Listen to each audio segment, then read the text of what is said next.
ಏನ್ ಕಲ್ಸ್ಕೊಟ್ಟಿದೆ ಬುದ್ಧಿ ಪಾಠ ನನ್ನ ಜೀವನಕ್ಕೆ ಸ್ಫೂರ್ತಿ.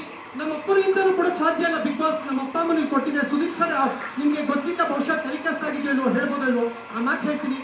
ಅವರು 91ನೇ ದಿನ ಸಂಜೆ ಒಂದು 6:30ಗೆ ನಮ್ಗೆ ಇದು ಕೇಕ್ ಯಾವ ಎತ್ಕೊಂಡು ಬಂದಾಗ ಅವ್ರು ಹೇಳಿದ್ರು, ಪ್ರಥಮ ಒಂದು ಮಾತು ಹೇಳ್ತೀನಿ ನೆನ್ಪಿಟ್ಕೊಳ್ಳಿ, ನಿಮ್ಮ ಅಪ್ಪ ತುಂಬಾ ಒಳ್ಳೆ ಮನುಷ್ಯ, ಅವ್ರ ಜೊತೆ ಚೆನ್ನಾಗಿ ಅಂತ. ಅದಕ್ಕಿಂತ ದೊಡ್ಡ ಮೊತ್ತ ಇಲ್ಲ, ಅವ್ರು ಏನ್ ಡಿಸೈಡ್ ಮಾಡಿದ್ರೆ ಅದು ಫೈನಲ್. ನನಗೆ ಇಲ್ಲಿಂದ ಹೋಗ್ಬೇಕಾದ್ರೆ ಬಿಗ್ ಬಾಸ್ ಏನ್ ಕಲ್ಸ್ಕೊಡಿದೆ ಲೈಫ್ ಪಾಠ, ಅದು ಇಟ್ಕೊಂಡು ಒಂದು ಒಳ್ಳೆ ಮನುಷ್ಯ ಬರಬೇಕು ಅನ್ಕೊಳ್ಳಿ. ನಾನು ಕೋಪ ಮಾಡ್ಕೋಬೋದು, ಗಲಾಟೆ ಮಾಡ್ಬೋದು, ಆದ್ರೆ ನಿಜವಾಗ್ಲೂ ಒಳ್ಳೆ ಮನುಷ್ಯ. ಸ್ವಲ್ಪ ಗಲಾಟೆ ಮಾಡ್ಬೋದು, ಒಳ್ಳೆ ಮನುಷ್ಯ ನಾನು. ಜೈ ಕರ್ನಾಟಕ ಮಾತೆ. ಇದು ನನ್ನ ಗೆಲುವಲ್ಲ, ಕನ್ನಡಿಗರ ಗೆಲುವು.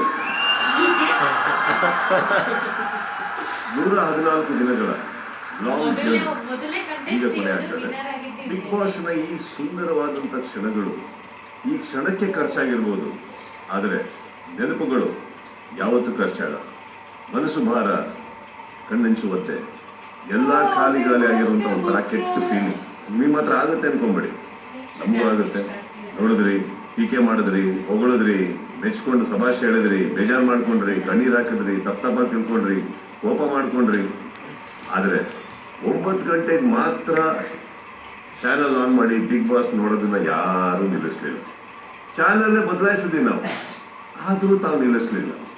ಆ ಪ್ರೀತಿಗೆ ನಾನು ಬಿಗ್ ಬಾಸ್ ಕಡೆಯಿಂದ ನನ್ನ ಸಂಪೂರ್ಣ ಕುಟುಂಬದ ಪರವಾಗಿಂದ ನಾನು ನಿಮ್ಮೆಲ್ಲರಿಗೂ ಥ್ಯಾಂಕ್ಸ್ ಹೇಳ್ತಿದ್ದೀನಿ. Thank you so much. Thank you.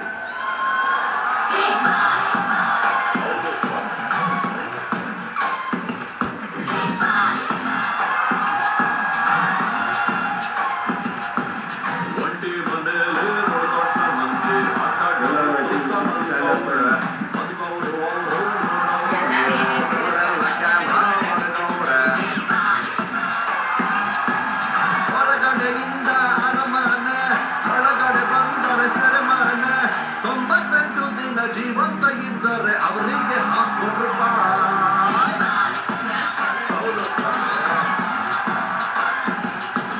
ಪ್ರೀತಿಲಿ doubt, ದೋಸ್ತಿಲು fight, ಇಂಥದ್ದು ಐತೆ 108. ನೆಮ್ಮದಿ ಅನ್ನೋದು ಕಂಡೋದ ಮ್ಯಾಲೆ ಲೈಫ್ಗೆ ಅರ್ಥ ಎಲ್ಲಿಗುಂಟು.